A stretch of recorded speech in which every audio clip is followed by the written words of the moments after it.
태어납니다. 그런데 그 귀여운 아기는 태어날 때부터 엄마 젖을 먹는 게 당연한 거죠. 근데 옆에 있는 사람이 이 아이가 너무너무 귀엽다고 해가지고 콜라를 주고 또 사이다를 주면은 그 아이는 어떻게 되겠습니까? 당장 위험한 지경에 이르게 되고 잘못하면 죽을 수도 있고 그렇게 되겠죠. 또 그 귀여운 어린아이가 시간이 지나면서 젖을 뗄 때쯤 되면 이유식을 해야 돼요. 근데 이유식하는 그 아이에게 오징어를 준다든지 또는 스테이크를 먹게 한다든지 그러면 어떻게 되겠습니까? 또다시 이 아이는 위험해질 겁니다. 사람에게는 성장 과정이 있는데 그 때에 따라서 적절한 대처를 하는 것이 굉장히 중요한 것 같습니다. 여러분들 성경에 예수님은 어린아이와 같이 되라고 하는 말씀을 하셨어요. 근데 그 말씀은 순전하고 깨끗한 믿음을 가지고 있으라는 말이지 유치한 신앙생활 하지 말라고 하는 그런 반대편의 가르침도 있다는 거 잊지 말아야 될 줄로 압니다. 근데 우리는 자칫 잘못하면은 신앙생활을 그런 식으로 할 수가 있어요. 조금 응답이 왔다 그러면 좋아서 말이죠. 날뛰다가 응답이 잘 안 오고 그러면 말이죠. 힘들다, 어렵다, 참 이건 내가 믿어야 될지 안 믿어야 될지 모르겠다 이런 불쌍한 소리를 하고 그래서 고린도 전서 3장에 보면 어린아이와 같이 성장치 못하는 신앙을 뭐라 그랬느냐? 육신적인 신앙이다 이렇게 표현을 했어요. 여러분들 성장에 좀 신앙이라는 건 자꾸 성장하게 돼 있는데 그 틀을 좀 벗어나서 성장해야 되질 않겠습니까? 뭐가 좀 잘 되면은 하나님이 응답하셨다 좋아서 그렇고요. 또 안 되면은 어떻습니까? 푹 꺼져가지고 하나님도 무심하시지 하나님 왜 이런지 모르겠어 나는 응답도 안 해주고 원망 불평 이렇게 하는 그런 사람이 있습니다. 사실 이런 원조가 누군 줄 아세요? 광야길 걸어가는 이스라엘 백성들이 원조였습니다. 여러분들 이전에 그 사람들이 그런 철없는 신앙을 가지고 있었던 것을 볼 수가 있다 이 말입니다. 그러니까 광야길 가다가 조금만 어려움이 생겨도 낙심하고 불평하고 절망하고 또 하나님이 조그마한 기적 하나만 베풀어주면 말이죠. 뭐 어쩔 수 없이 또 감사하고 여러분들 이해는 되지만은 이런 신앙을 어린아이 같은 유치한 신앙이라 그래요. 어린아이 같이 유치한 신앙을 가지고 기도하면은 하나님이 큰 것을 주시지 않는다는 걸 잊지 마셔야 될 줄로 믿습니다. 안 그렇습니까? 아니 우리 시은이나 또 이렇게 사무엘 같이 말이죠. 우리 저 미국에 있는 이 다윗 같은 어린 아이에게 너 참 귀엽다면서 말이죠. 그 부모가 내가 너한테 돈 줄게 하면서 1억을 건너주는 그 부모가 있겠습니까? 그런 부모는 없습니다. 아니 그 부모가 어린아이가 말이죠. 위험하다. 너무 중요한 것이다 할 때는 절대로 안 맡기거든요. 아니 어린아이가 엄마 나 총 갖고 싶어. 엄마 나 이렇게 칼 갖고 싶어. 이러면 칼 주고 총 주는 그런 부모가 또 어디가 있겠습니까? 안 그렇습니까? 게다가 말이죠. 그 어린아이에게 다이아몬드라든지 금반지를 맡겨놓고 너 이거 잘 간직해라 이러는 부모가 어디가 있겠느냐고요. 하나님이 이스라엘 민족을 광야 40년 동안 묶어둔 이유가 어디가 있겠습니까? 오늘 광야 40년을 지나는 가운데 이스라엘 백성들이 숱한 어려움을 겪었을 때 하나님이 무엇 때문에 거기에 묶어뒀는가 하는 걸 좀 생각해 보면서 답을 얻어야 될 것 같아요. 먼저 서론적으로 몇 가지 중요한 걸 좀 점검을 해보고 본론으로 들어가도록 하겠습니다. 첫째는요. 하나님은 이스라엘 백성들을 애굽의 종되었던 곳에서 너희를 해방했다 그랬어요. 종이라 그랬습니다. 근데 여러분 여기서 정말로 좀 중요시 여겨야 될 게 있어요. 여러분들 역사적으로 보면은 이런 일 저런 일 많이 생겼는데 이런 것들이 기도응답과 특별한 관계가 아니라는 걸 잊지 마셔야 될 것 같아요. 이스라엘 민족은 애굽에 가기 전부터 노예였습니다. 또 애굽에서 말이죠. 노예 생활 빠져나와 가지고 가나안 들어가도 노예였다 이 말이에요. 이게 무슨 말인가 잘 알아들으셔야 됩니다. 결국 애굽에 가서 실제로 노예가 됐다는 거. 그래서 여러분들 이거 깨달으면은 어떻게 보면은 여러분들의 삶 자체가 진짜 믿어야 될 예수 믿어야 될 이유를 발견할 수가 있어요. 하나님은 여러분들 지금도 종된 그 속에서 빠져나오기를 원하고요. 종으로 빠져나와서 해방받기를 원하는 거예요. 자, 여러분 어떤 사람은 너무 힘들어가지고 돈이 없다 그래요. 내가 왜 이렇게 돈이 없지? 이렇게 하면서 막 투정을 막 하고 있어요. 여러 가지 환경 살펴보면서 한숨을 푹푹 쉬고 투정을 해요.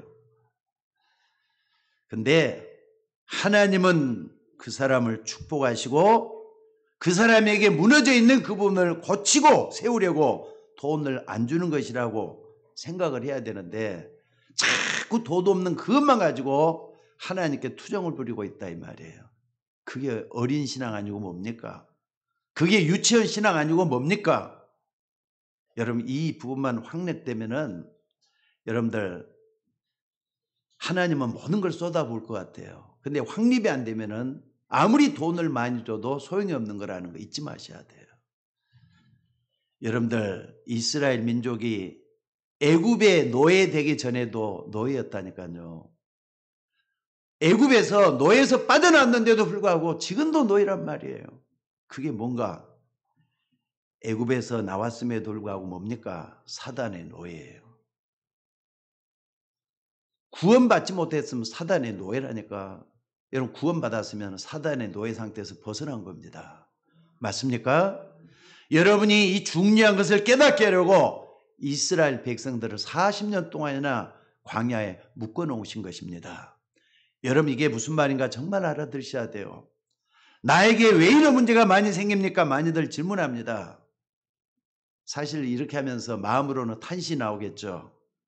근데 저 사람 보도 그래요. 하나님 왜 저 사람 저러죠? 아니 우리 남편은 왜 이러죠? 우리 아내는 왜 이러죠? 당연히 올 것이 왔다고 생각 안 해봤습니까? 또 지금 그것을 깨닫게 하는 것 자체가 뭐냐? 필요해서 깨닫게 하는 게 아니겠습니까? 그럼 거기서 뭘 발견해야 되느냐? 하나님이 나에게 깨닫게 하시고 저 부분을 당연히 오겠다면은 하나님의 계획이 뭔가를 발견하는 우리 모두가 되셔야 될 줄로 믿습니다. 모든 행동과 사건 속에는 하나님의 계획이 반드시 있어요.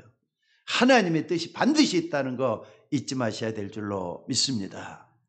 여러분 아무것도 해결이 안 된 상태에서 이스라엘 백성들이 가나안 땅에 들어가면 되겠습니까? 여러분 생각을 한번 해보시기 바랍니다.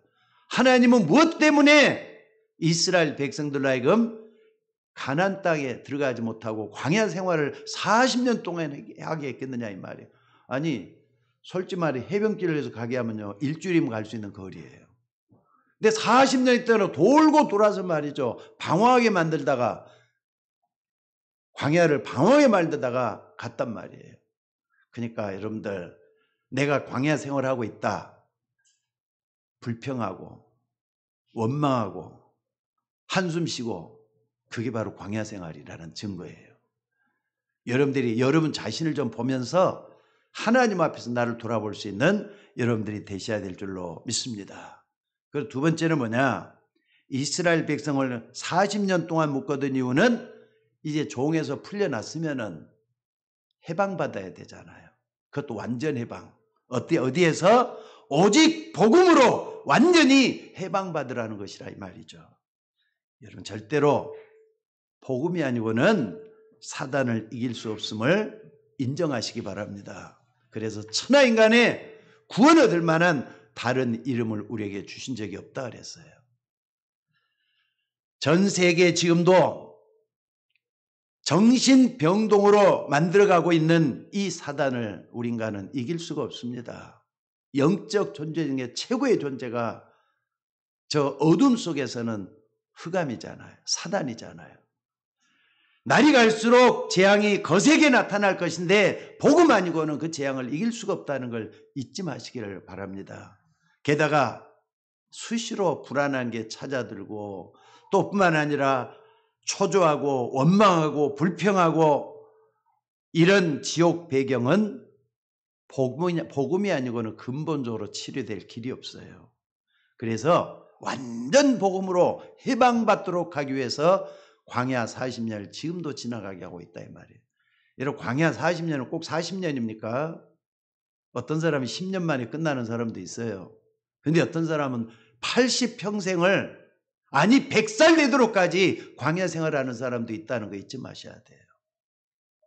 40년은 하나의 숫자에 불과합니다. 그러니까 여러분들이 내가 해방받았다. 나는 복음으로 완전 해방받았다. 이걸 완전히 확신이 들 때까지는 광야 생활은 똑같다는 거 잊지 마셔야 된다 이 말입니다. 그래서 하나님은 이런 부분을 완전히 치유하라고 광야에 묶어두신 거라는 거 잊지 마시기 바랍니다. 그리고 또 중요한 게 있어요. 광야 생활하면서는 항상 이스라엘 백성들이 뭘 바라보면서 가겠죠? 성막을 바라보면서 가게 만들었어요. 성막은 뭐냐? 그 속에는 언약궤가 들어있어요. 기억하시기 바랍니다. 성막은 오늘날의 교회입니다. 강단에서 선포되는 메시지는 언약궤하고 똑같은 역할을 하고 있습니다. 그렇기 때문에 이런 부분을 가볍게 여기면 안 된다는 걸 말씀을 하고 있어요. 방향 타잖아요. 안테나잖아요. 이런 부분을 정말 알고 하나님 앞에서 여러분들이 걸어가는 발걸음이 되셔야 될 줄로 믿습니다. 그래서 더 중요한 게 뭐냐? 이스라엘 백성들을 광야에 묶었던 가장 중요한 이유는요. 여러분의 삶 속에 언약을 붙잡았다는 증거를 가지고 있어야 된다 이 말이에요. 이 증거는 여러분만이 가져야 돼요. 아무리 강단에서 얘기하고 또 주변에서 뭐라 해도 여러분에게 증거가 없으면 그건 허전할 거예요. 힘이 없을 거예요. 여러분들 확실한 증거를 붙잡는 여러분들이 되시기를 주의 이름으로 축원합니다. 천주교에서는 이렇게 말하죠. 증거 뭐 그 땅에 뭐가 필요하냐 그래요. 아니 증거 그런 것 말고 하나님 앞에 선행만 많이 하면은 천국 갈 수 있다 이렇게 생각을 해요. 착한 일만 많이 하면 된대요. 아니 착한 일 많이 하면 좋은 거죠. 근데 착한 일 많이 했다고 그거 가지고 천국 갈 수가 있습니까? 아닙니다. 틀린 겁니다. 불교에서는 어떻게 얘기를 하느냐? 생각이 전부다라고 생각을 잘해야 된다 그래요. 바른 생각을 하라 그래요. 기준도 말이죠. 세상 사람들이 말하는 기준이 또 따로 있어요. 생각을 잘해야 된대. 근데 여러분의 생각이 틀렸으면 어떡하는 거죠? 그게 문제잖아요. 근데 하나님의 자녀된 우리에게 증거가 뭐냐? 그래서 여기 1절부터 계속해서 말씀하는 게 바로 그 말씀이에요. 오늘 본문에 1절에 뭐라 그랬습니까? 내가 가르친 규례와 법도를 듣고 순종하라 그랬어요. 2절에도 보니까 그 법도와 규례를 가감하지 말고 여호와의 명령을 지키라 그랬어요. 그래서 4절에는 오직 너희 하나님 여호와께 붙어 떠나지 않는 너희는 다 생존하였느니라. 아멘 하시기 바랍니다. 무슨 일이 일어나도 내가 어떤 상황이 있든지 여러분이 아무리 거짓되고 위선의 탈을 쓰고 있다 할지라도 하나님께 붙어 있어야 돼요. 믿습니까? 그래야만 마지막까지 사는 길이 열리는 겁니다. 여러분에게 사실 이것은 하나님의 말씀을 지켜야 된다. 율법적으로 가르치려고 하는 게 아니에요. 부담 주려고 하는 게 아닙니다. 하나님의 말씀의 증거를 붙잡으라는 사실이에요. 아마 하나님은 그때부터 여러분에게 응답을 주실 줄로 믿습니다. 왜 하나님께서 이스라엘 백성들을 40년 동안이나 광야에 묶어두셨겠느냐? 이 말은요. 하나님이 왜 나에게 이렇게 고난 속에 버려두셨을까? 이 말하고 똑같은 말이에요. 여러분은 사단의 종이 아닙니다. 마귀의 종이 아니기 때문에 거기에 머물러 있지 말고 말씀의 증거를 다 붙잡으라는 말이에요. 그렇게 하려면 어떻게 되는 거죠? 유치한 신앙을 좀 버리고 어린아이 신앙을 좀 버리고 성숙한 신앙의 세계로 나가야 된다 이 말입니다. 여러분 어린아이가 언제까지나 어린아이를 있어도 되는 거 아니죠? 때가 되면 성숙해져야 돼요. 때가 되면 굳은 음식도 먹을 수 있는 그런 사람 되셔야 돼요. 언제까지나 어린아이처럼 있어야 되겠느냐 이 말이거든요. 그래야만이 거기에는 하나님의 축복이 따라오게 될 줄로 믿습니다. 여러분 광야 같은 세상에서 여러분이 오늘까지 살아오면서 아마 증거를 분명히 붙잡았을 거예요. 아, 하나님 살아계셔. 하나님 나에게 이런 것도 주시고 저런 것도 주셨어. 여러분 지나온 길을 한번 좀 돌아보셔요. 광야 40년 지나왔던 것처럼 여러분들도 지난 과거에 하나님이 행했던 것들 하나하나 돌아보면서 하나님 나에게 이런 걸 베풀어 주셔. 이걸 발견하셔. 증거를 붙잡으라 이 말이에요. 저는 그것이 전도자의 삶이라고 생각이 들어요. 하나님은 우리를 하나님 자녀로 불러냈지만은 전도자의 삶을 살 수 있도록 우리를 불러주신 줄로 믿습니다. 이것은 목사뿐만 아니에요. 깨닫는 사람은 누구든지 전도자의 삶을 살아가줘야 돼요. 어느 누구도 이건 예의가 없습니다. 그래서 여러분들 전도자의 삶을 살 때 나는 참 유목사님이 말이죠. 귀중한 것을 찾아내가지고 가르쳐준 거 아마 많이 들은 분들은 동감을 할 겁니다. 10가지 영적 비밀이 있다 그랬어요. 10가지 신앙 발판이 있다 그랬어요. 9가지 흐름을 제대로 붙잡아야 된다 그랬어요. 5가지 확신 붙잡아야 된다 그랬어요. 그 중에 하나만 딱 말하자면 5가지 확신은 어떤 거죠? 구원의 확신 분명해야 될 거 아닙니까? 구원 받았으니까. 맞으면 아멘 하셔요. 어떻게 해서 내가 구원 받았는지 확신 가져야 돼요. 또 구원 받았으면 하나님께서 우리를 인도하신다. 어디까지? 저 영원한 천국까지 인도하신다. 인도의 확신이 분명해져야 돼요. 인도받으면서 하나님은 기도할 때마다 나에게 응답했어. 기도 응답에 대한 확신이 분명해야 될 것 같아요. 또 뿐만 아니라 여러분들 뭐가 중요하죠? 살다 보면 이런 일 저런 일 고통스러운 일도 많이 찾아와요. 거기서 하나님 여러분을 승리하게 만드셔요. 문제 얘기를 받을수록 승리하게 만들어요. 이걸 다 붙잡는 게 중요해요. 그리고 인간인지라 나도 모르게 죄를 짓고 알고 모르고 죄를 짓는단 말이에요. 죄 질 때마다 우리는 죄의식에 시달려요. 어려움 당해요. 근데 그때마다 주님은 뭐라 그랬습니까? 사죄의 확신을 가지고 말씀도 주셨어요. 여러분들 이 5가지 확신만 분명해도 여러분이 힘을 얻게 될 줄로 믿습니다. 사람이란 거 별것 아니잖아요. 항상 흔들리니까. 그래서 확신을 가질 필요가 있어요. 그래서 말이죠. 마지막으로 이게 뭐냐면요.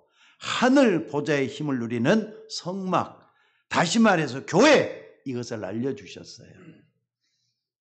전도자의 삶을 살기 위해서는 이런 부분을 알아야만 능력 있는 오력이 분명한 그리스도인의 삶을 살게 될 줄로 믿습니다.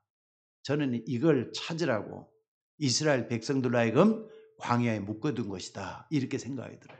그러니까 여러분들 지금 말이죠.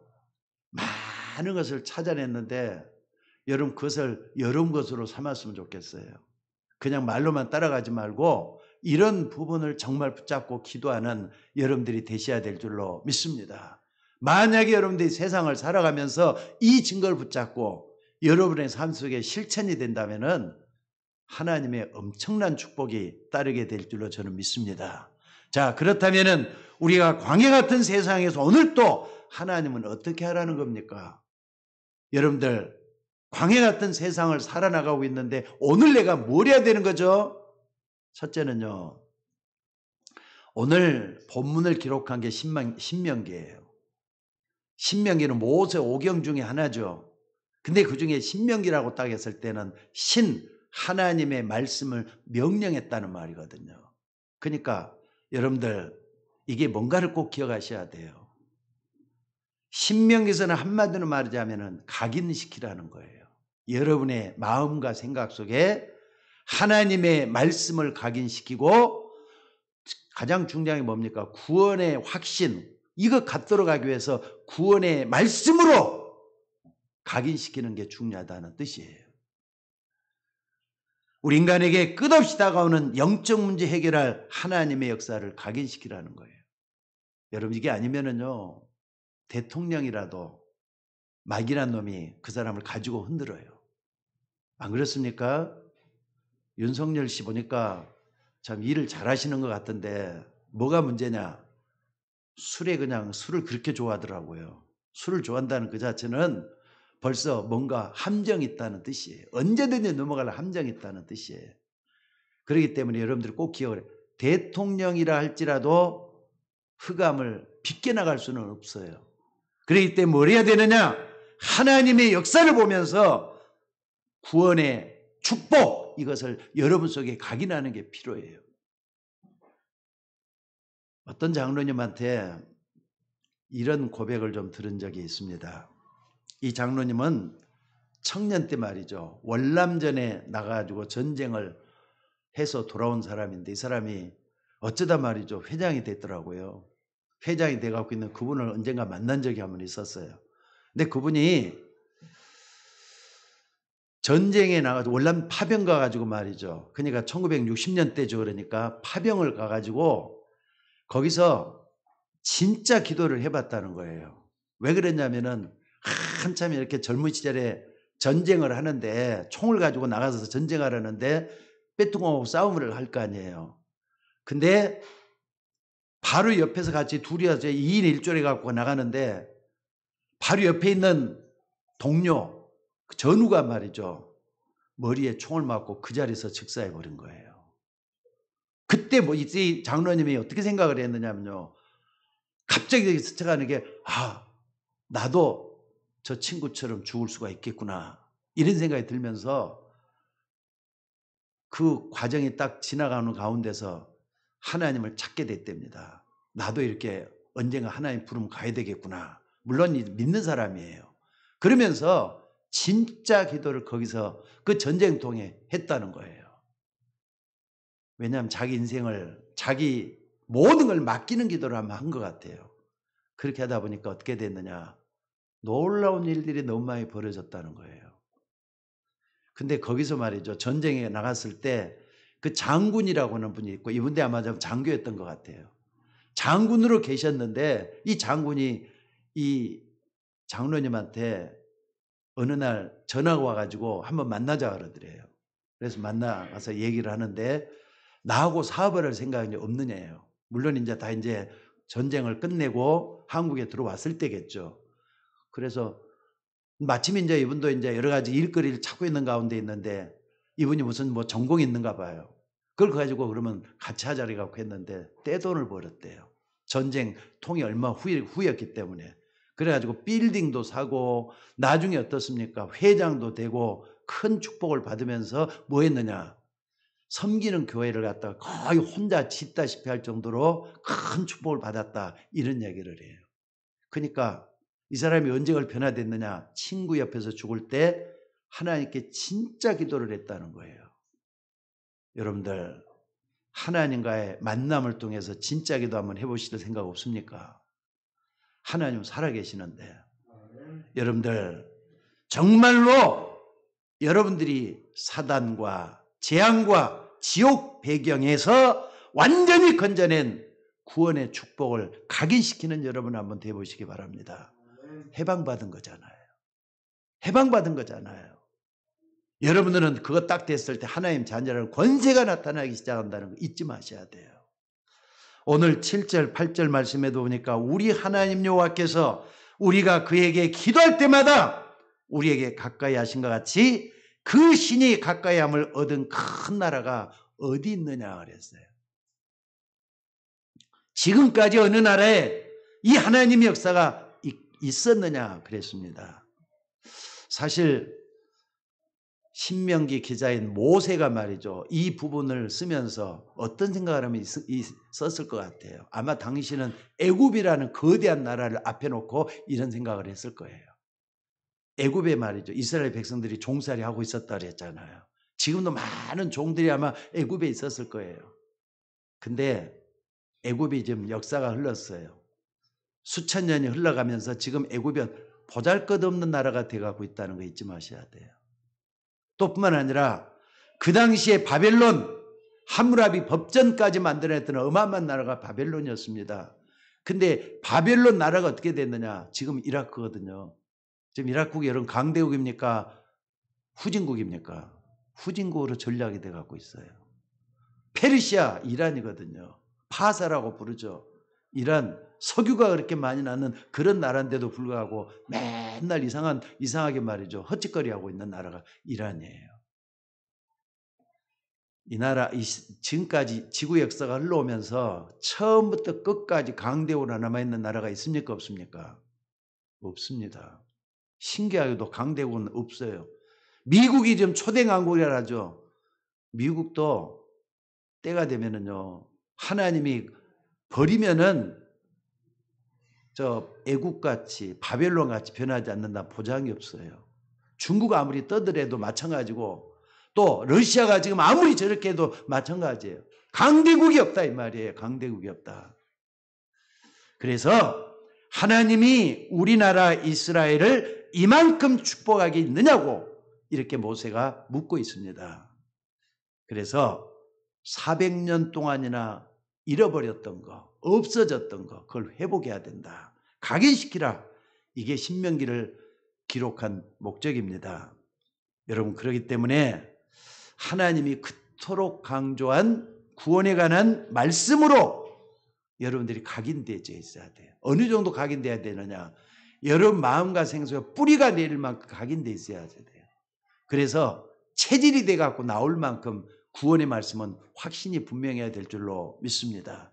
그래서 신명기서에서 가장 중요한 게 뭐냐? 저는 이 부분이라고 생각이 들어요. 신명기 8장 2절로 3절입니다. 내 하나님 여호와께서 이 40년 동안에 내게 광야 길을 걷게 하신 걸 기억하라.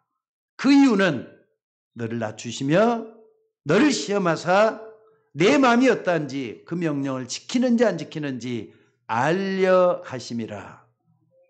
여러분, 그렇다면 오늘 여러분들의 지금 형편이라든지 상황이 어떻습니까? 그걸 가지고 광야 생활하고 또 신명기 8장 이 말씀하고 좀 비교하면서 내가 어떻게 해야 되겠는가? 현 주소를 찾아내는 여러분들이 되셔야 될 줄로 믿습니다.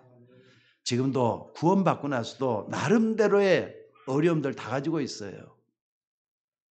경제 문제, 인간관계 어려움, 핍박, 반대, 이게 지금 다 광야 생활하고 있는 것인데 그 이유를 신명기에서 이렇게 말씀을 하고 있다고요. 그래서 8장 3절이 답이에요. 여러분 다 같이 한번 8장 3절 한번 찾아봅시다. 신명기 8장 3절 다 같이 한번 찾아보셔요. 이것은 좀 잘 된다고 해서도 그분에게도 주는 말씀이에요. 너무 힘들고 어렵다 할지라도 그분에게 주는 말씀이에요. 다 같이 3절 한번 다 같이 읽어봅시다. 시작.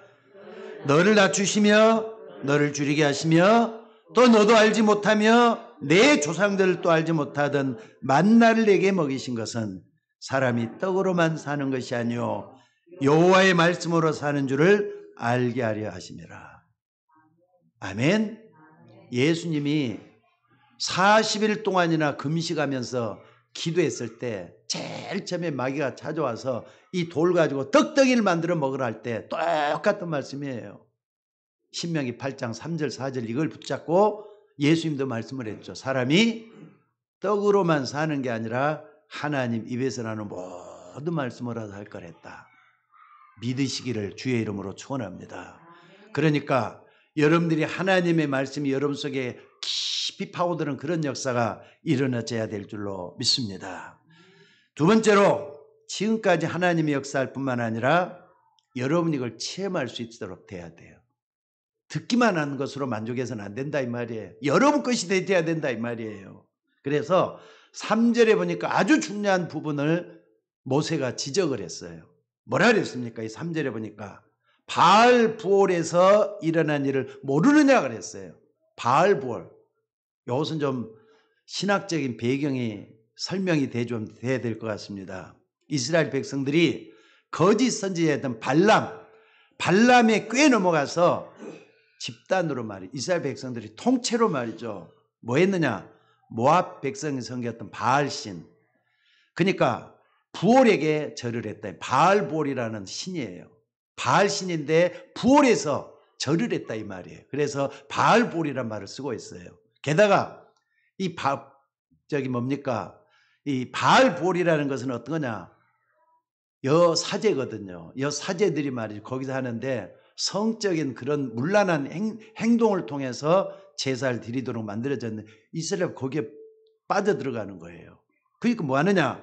이스라엘 백성 제사를 핑계로 모압에 이런 여자들하고 성적 결합을 가져다가 나중에 어떤 일이 있었느냐?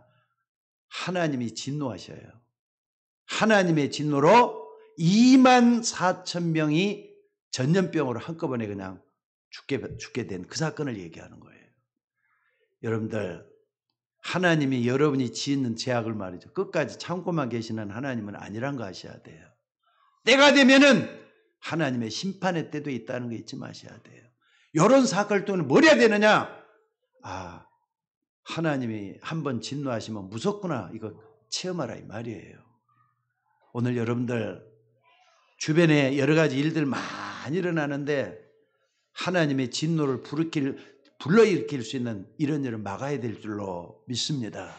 그래서 이런 사건들이 이스라엘 백성들에게 들춰내시면서 뭘 하고 있느냐? 하나님은 지금도 이스라엘 백성들로 하여금 말씀에 순종할 것을 요구하고 있어요. 여호와의 명령을 지켜야 되지 않겠느냐? 계속해서 이 말씀을 하고 계신다고요. 그렇다면은 이런 하나님의 말씀을 각인시키고 말씀으로 뿌리를 내리는 우리 모두가 되어야 될 줄로 믿습니다. 그러면서 4절에 굉장히 중요한 말씀을 또 이렇게 하고 있습니다. 지금까지 죽어있는 자와 살아있는 사람을 한번 봐라 이거예요. 죽어있는 사람은 어떻게 죽었고 살아있는 사람은 어떻게 살았느냐? 지금까지 죽은 자와 생존한 자, 그러니까 하나님의 말씀을 따라간 사람들은 지금까지 다 이렇게 생존하지 않았느냐? 여러분들이 그 속에 있어야 될 줄로 믿습니다. 맞습니까? 그러니까 여러분들의 삶이 아무리 뭐라 그래도 고통과 힘들고 어렵다 할지라도 끝까지 말씀을 따라가는 이 사람들 속에 여러분이 신앙의 현주소가 있어야 된다 이런 뜻입니다. 그러니까 하나님의 말씀에 응답받는 것을 각인뿐만 아니라 뿌리내리고 이래야 된다 이 말이죠. 왜냐하면 여러분들 하나님의 말씀에는 반드시 역사가 일어난다는 걸 믿으시기 바랍니다. 맞습니까? 의심하지 말고 또 말씀을 너무 두려워하지도 말고 정말로 우리의 삶 속에 하나님의 말씀이 뿌리내도록 해야 된다는 걸 말씀을 하고 있습니다. 여러분들 하나님은 저와 여러분을 구원해 주셨어요. 맞습니까? 그럼 구원 받았음에도 불구하고 늘 흔들리는 사람이 있어요. 이런 사람하고 구원의 확신을 가지고 날마다 하나님이 기뻐하는 일 위해서 불철주야 애쓰는 사람하고 뭐가 틀리겠습니까? 하나님 또 그걸 어떻게 보시겠습니까? 구원이 각인이 되고 뿌리 내리니까 여기에 따라서 하나님의 역사가 따른다는 거 잊지 마셔야 돼요. 그러니까 신약 성경에서도요, 예수님이 오셔가지고 항상 기적을 행했을 때 한번 봐보세요. 내 믿음이 너를 구원하였느니라. 소자야, 내 믿음이 하면서 믿음을 항상 보셨어요. 그렇다면 우리도 여기에 대한 믿음이 분명해야 하나님의 역사에 일어난다는 거 잊지 마시기 바랍니다. 더 중요한 건 세 번째예요. 뭡니까? 왜 하나님이 이스라엘 백성들로 하여금 광야를 머물게 하셨겠느냐? 광야 생활 40년을 왜 계속하게 했느냐? 아직까지도 우리에게는 다가오지 않은 미래가 남아있기 때문에 그렇다는 거 잊지 마셔야 돼요. 여러분들, 저나 여러분들에 대한 미래가 있습니다. 아직까지 가보지 않은 길이에요. 또 거기는 어떤 일이 날지도 몰라요.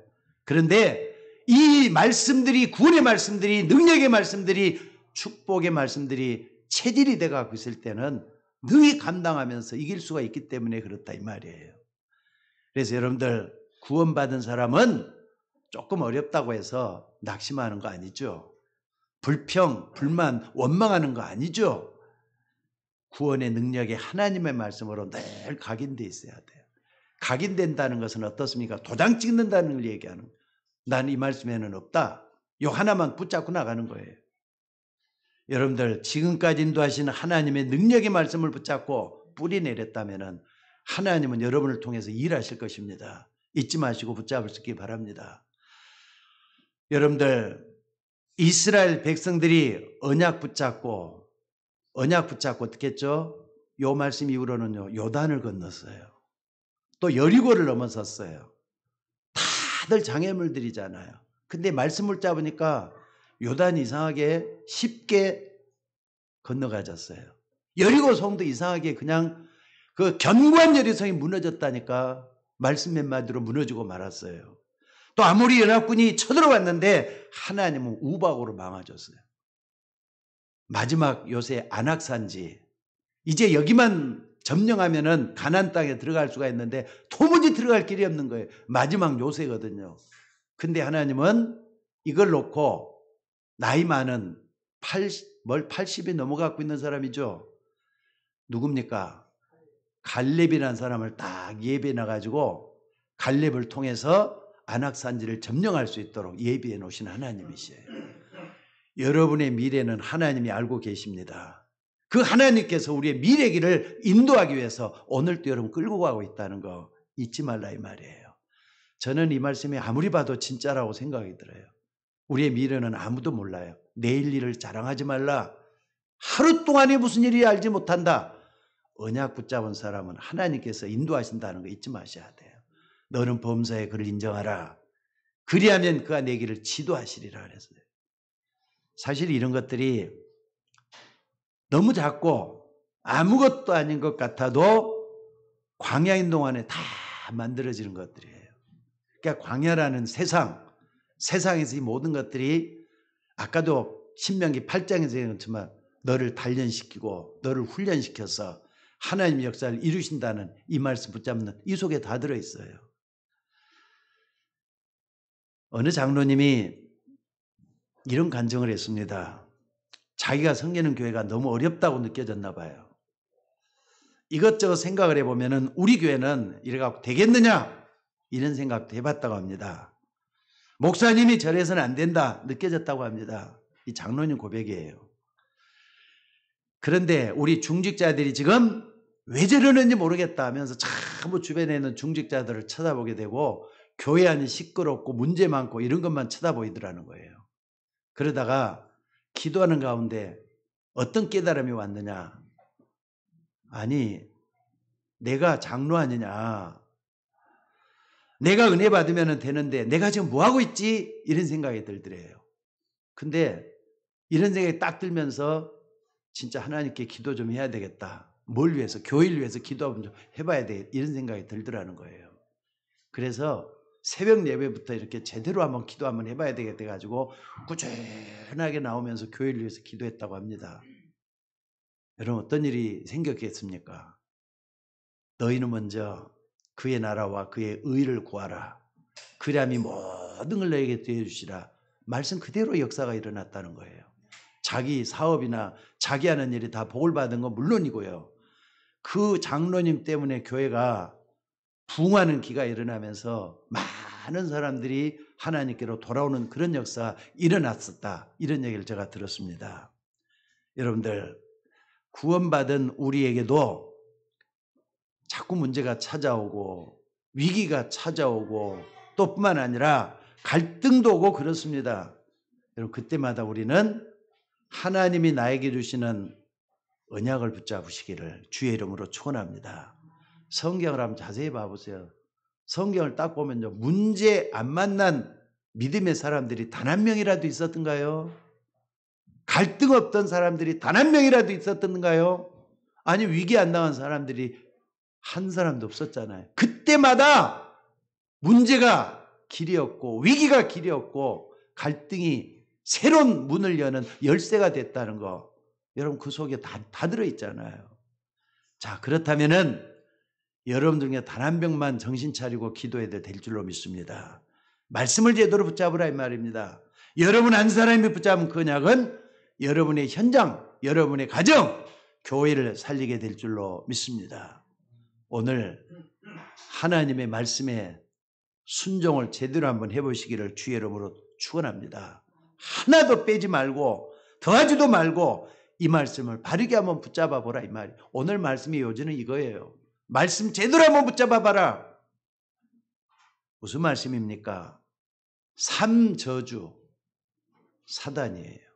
재앙이에요. 지옥 배경을 완전히 무너뜨리신 그리스도 이름. 이거 붙잡고 계속 기대보라. 복음 아닙니까? 복음 붙잡고 계속 기대보라는 뜻이에요. 목사님이 강단에서 이런 말씀하더라니까 붙잡지 말고 삼저주를 완전히 꺾어버리시면 그리스도 이름인 줄로 믿습니다. 이거 붙잡고 기도하는 거예요. 또 기도하면은 지금까지 하나님의 역사가 일어났어요. 말씀의 뿌리로 삼고 기대보라 이 말입니다. 또 우리에게는 반드시 앞으로 다가올 우리의 미래가 있습니다. 그 미래를 놓고 말씀을 따라가다 보면은 그 미래는 뭐가 되느냐? 여러분 하나님의 말씀을 따라가는 미래는 형통한 축복이 숨어 있다는 걸 믿으시기 바랍니다. 그렇기 때문에 여러분들이 가는 앞길에 문제, 사건, 위기, 어려움들이 찾아와도 말씀과 함께 걸어갈 때는 100년의 축복이 숨어 있다는 거 잊지 마시기를 바랍니다.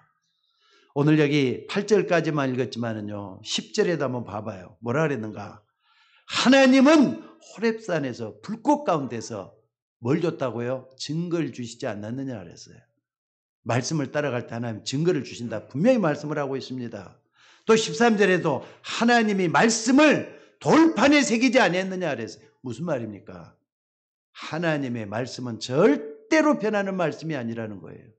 영원한 말씀이고 생명의 말씀이고 그렇기 때문에 우리가 영원토록 붙잡아도 능력이 나타나는 그런 말씀인 걸 볼 수가 있습니다.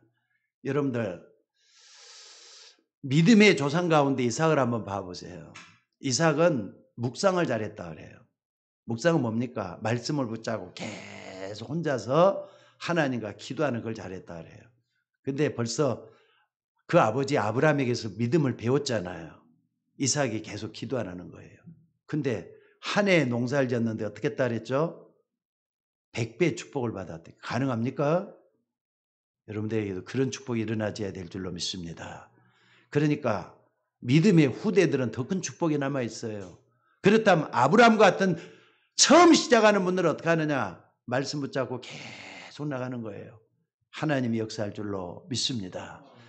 여러분들 구약에 보면은 욥이라고 하는 믿음의 사람이 있습니다. 어느 날 재산이 한꺼번에 다 날아가 버렸어요. 그 많던 재산이 하루아침에 다 없어져 버렸다 이 말이에요. 근데 욥이 어떤 사람이죠? 한마디로 말하자면 하나님을 경외하고 기도하는 자체가 삶의 미천이 됐던 사람이 욥이에요. 욥이 이런 일을 당하고 나서도 뭐라고 고백을 합니까? 주신 자도 여호와시오 취하신 자도 여호와시니 오히려 여호와 하나님이 찬송을 받으실지어다. 이렇게 하나님을 향하여 기도했습니다.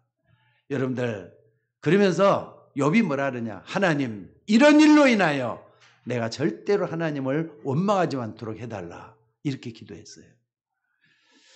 또 뿐만 아니라 욥이 말이죠. 엎친 데 덮친 격으로 온 몸에 종기가 돋아가지고 병들어 있는 환자가 되어버렸단 말이에요. 그때 어떡하죠? 내가 하나님을 만날 때 이 몸으로 만나겠느냐? 환자의 몸 그 상태를 가지고 괜찮다 이 말이에요. 왜? 내가 하나님 믿고 있는 사람 아니냐? 이거 하나 들어 족하다는 거예요. 그러면서 뭐라 그랬습니까? 나의 가는 길을 오직 그가 아시나니 그가 나를 단련하시니는 내가 정금같이 나오리라. 그러니까 금같이 나온다 이런 말씀을 해서 나를 단련하신 후에는 내가 정금같이 나오리라 그랬어요. 오늘 여러분들 끝까지 하나님께 붙어있는 사람은 욥처럼 이런 고백을 하게 될 줄로 믿습니다. 그러면서 욥이 말이죠. 뭐라 그러니까 그는 뜻이 일정하시니 절대로 변하지 않는다. 이런 신앙을 고백하는 걸 볼 수가 있습니다. 그러니까 이런 믿음을 딱 가지고 있으니까 믿음의 사람 욥 앞에는 전혀 눈에 안 보이게 사단이 무릎을 꿇고 나서요. 나중에 욥이 100배 축복으로, 배의 축복으로 다시 이렇게 회복하는 걸 볼 수가 있습니다. 또 한 사람 더 들어보겠습니다. 다윗. 여러분 다윗을 통해서 뭘 배울 수가 있죠? 인생의 반 이상을 쫓겨다녔어요.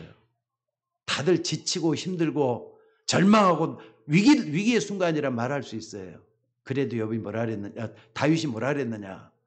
여호와는 나의 목자시니 내가 부족함이 없으리로다.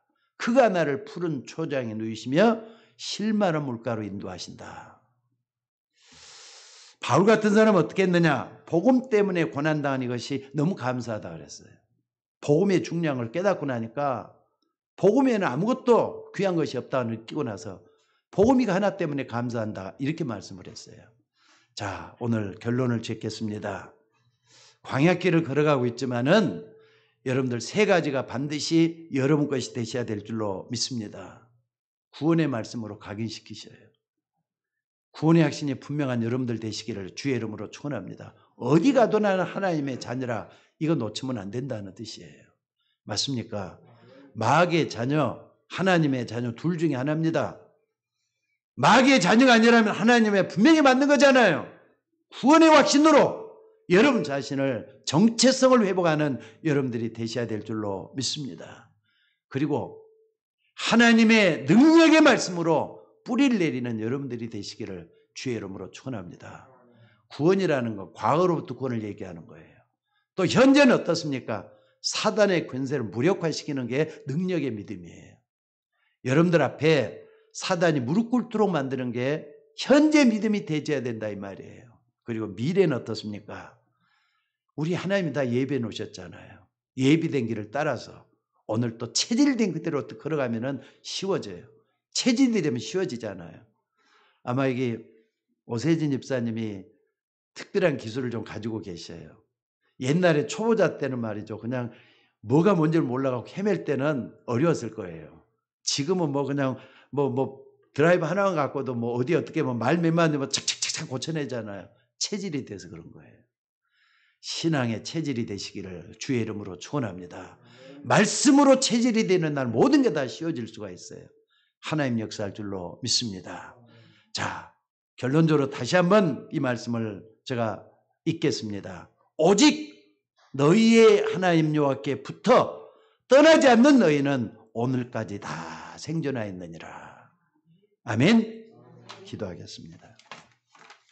은혜가 풍성하신 우리 아버지 하나님, 오늘 또 이스라엘 백성들이 다 같이 출애굽을 했지만은 다 같이 가나안 땅에 들어갔으면 얼마나 좋았겠습니까?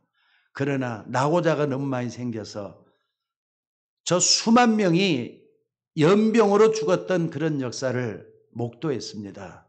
하나님, 변질되지 않도록 도와주옵소서. 타성에 젖어서 하나님 앞에 부끄러운 신앙으로 살지 않도록 지켜주시옵소서. 오늘 또 주님을 바라보면서 힘을 얻는 저희들이 하나님 앞에 참으로 쓰임받도록 인도해 주시기를 아버지의 원하옵고 기도드리옵나이다.